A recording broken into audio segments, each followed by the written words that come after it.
เด็กก้อนเด็กก้อนว้ามันไหนเงินอยู่ในท้องสูงแม่เห็นไปไหนนู้วะ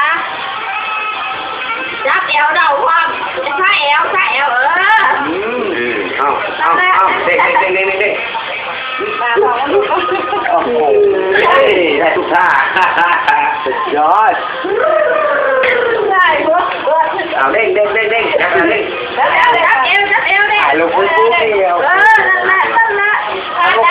ลูกขาดใส่สไลด์เต็มที่วะทาจับนี่นั่นทาจับเขาสินะนั่งเลย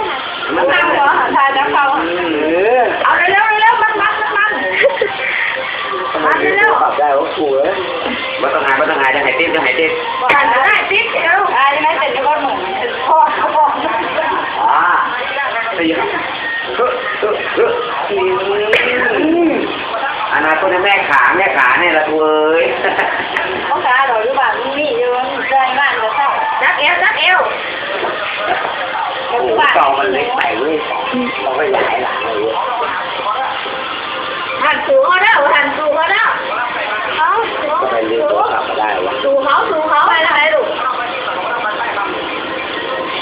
เขาลังไปใช่ไปทางไหนเร็วใช่เอวนั่งเรื่องอะไรมาไปใช่เห็นบอกเขาจะใช่เอวน่ะเร็วกลับยังใส่เอวได้